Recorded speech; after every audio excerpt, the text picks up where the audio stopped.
Some fighters are thoroughbreds, born of elegant design. This fighter was not one of them. It was a sledgehammer, a crude wooden brute that reeked of oil and hot exhaust with heat and poor ventilation so bad, many pilots cracked the canopy on climb-out or flew with it ajar when speed allowed. By all accounts, it should have been a failure. Yet this brutish machine and its even deadlier successor, the La-7, became the scourge of the Luftwaffe. Welcome to Historical Digs. For today, we unearth the story of the Lavochkin La-5.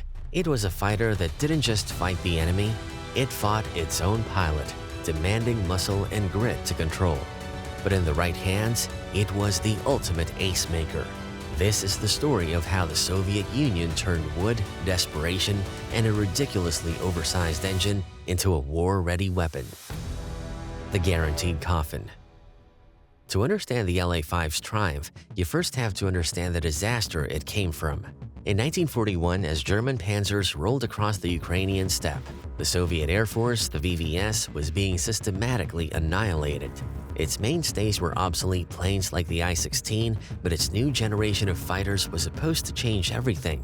Among them was the Lag-3, a fighter designed by a trio of engineers, Semyon Lavochkin, Vladimir Gorbunov, and Mikhail Gudkov. On paper, it was a marvel.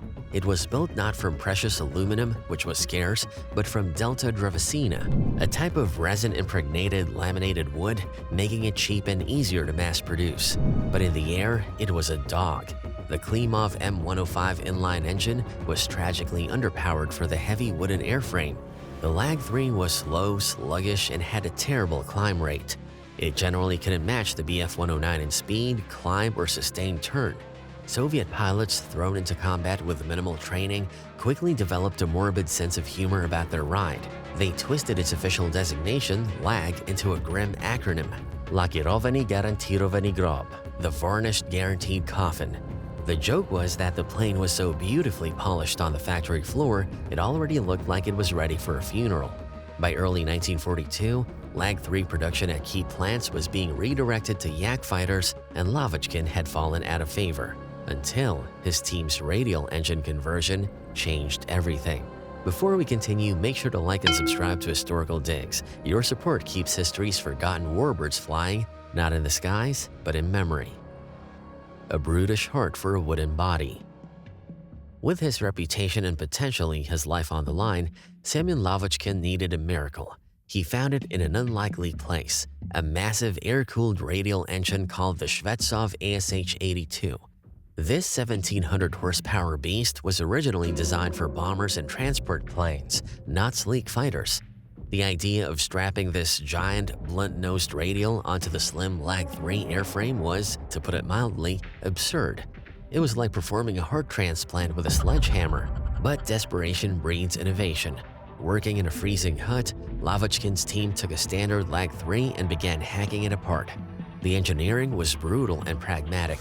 They cut back the nose, reworked the firewall and forward fuselage, and mounted the ASH-82 under a new cowling. The result, initially dubbed the Lag-5, was ugly. It was a bulldog grafted onto the body of a greyhound. Test pilot G.A. Mashenko flew the prototype in March 1942, and state testing ramped up in April. The plane, now designated the La-5, was a completely different animal. It was fast, approaching 580 to 590 kilometers per hour near sea level, depending on variant, with strong climb and excellent low-altitude handling. Ailerons were praised, though roll rate lagged the FW-190 at high speed. The raw power of the ASH-82 had transformed the lead-in coffin into a thoroughbred killer. By July 1942, the La-5 was ordered into full production and rushed to frontline units, but it was still, in every sense, a crude machine. The cockpit was an ergonomic nightmare, with blistering heat from the engine cooking the pilot. The canopy glass was often distorted, and the deafening roar of the radial engine was exhausting. Poor engine bay sealing let exhaust gases into the cockpit. Many pilots flew with the canopy open at low speed.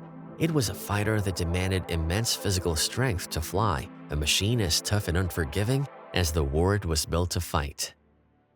The scourge of Stalingrad. The La-5 arrived at the front in the autumn of 1942, just as the fate of the war was being decided in the ruins of Stalingrad. For the pilots of the Luftwaffe's Jagdgeschwader 52, who had reigned supreme over the southern front, it was a nasty shock. They were used to seeing the clumsy Lags and MiGs, which they could dispatch with contemptuous ease. Suddenly, they were encountering a Soviet fighter that didn't play by the old rules. The La-5 could meet their Bf-109Gs head-on, especially at the low and medium altitudes where most of the fighting on the Eastern Front took place. Its strengths were perfectly suited for the brutal tactical air war. The rugged radial engine could absorb damage that would kill a liquid-cooled inline engine, and its two 20mm Shvetsov cannons, mounted in the nose cowl, packed a devastating punch. German pilots discovered that a head-on pass with an La-5 was a dangerous gamble. The wooden construction also proved surprisingly resilient, able to withstand significant battle damage. Over the skies of Stalingrad and later at the titanic Battle of Kursk, the La-5 became a symbol of Soviet resurgence. The design was continuously refined. The definitive version, the La-5FN, Forsirovanny Nepasretsvetna or directly boosted, introduced a fuel-injected version of the ASH-82 engine, which dramatically improved performance, particularly at low altitude. Now, Soviet pilots had a machine that could not only hold its own, but could meet the FW-190 on far better terms at low altitude. The varnished coffin was now a terror, and it was about to evolve into its final, most lethal form. The Ace Maker's final form. By 1944, Lavochkin had squeezed every last drop of performance out of the La-5 airframe. The next step was a complete refinement, the La-7. While it looked similar to its predecessor, it was a far more sophisticated machine. Metal spars were used in the wings to save crucial weight, the aerodynamics were cleaned up, and the engine was further optimized. The result was one of the finest dogfighters of the war. It was faster than many late-war Bf-109G variants, could outclimb the FW-190A series, and usually armed with two 20mm cannons, although a smaller late batch had three B-20s. The La-7 became the preferred mount of the Soviet Union's top aces, none more famous than Ivan Kozhedub. History's highest-scoring Allied ace with 62 confirmed victories, Kozhedub flew the La-7 during the final year of the war, scoring his last 17 kills in it. He famously used this blistering speed and powerful armament and was credited with shooting down an Me-262 in mid-February 1945, a testament to both his skill and the aircraft's incredible performance. Kozhedub often praised the La-7 for its responsiveness and firepower, calling it the perfect instrument for his aggressive precision attack style. The La-7 was a purebred tactical fighter. It lacked the long range of the American P-51 Mustang or the superb high-altitude performance of the late-model Spitfire. It was built for one job and one job only: to establish air superiority over the front lines, a task at which it excelled. It was the culmination of a brutal wartime evolution, a journey that started with a failed wooden plane and ended with a world-class killing machine. The La-7 was still a hot, ventilation-poor and maintenance-hungry beast, but it was their beast. A symbol of Soviet resilience, it was a fighter born from desperation that ultimately smelled of gunpowder, oil, and victory. So, was the Lavochkin fighter family a case of brilliant pragmatic design? Or was its success simply a product of strapping the biggest possible engine to an airframe and letting sheer brute force do the rest? Let us know your thoughts in the comments, we'd love to hear your take. Smash that subscribe button and ring the bell so you never miss the next historical dig. Until then, remember, history is full of hidden gems if you know where to dig.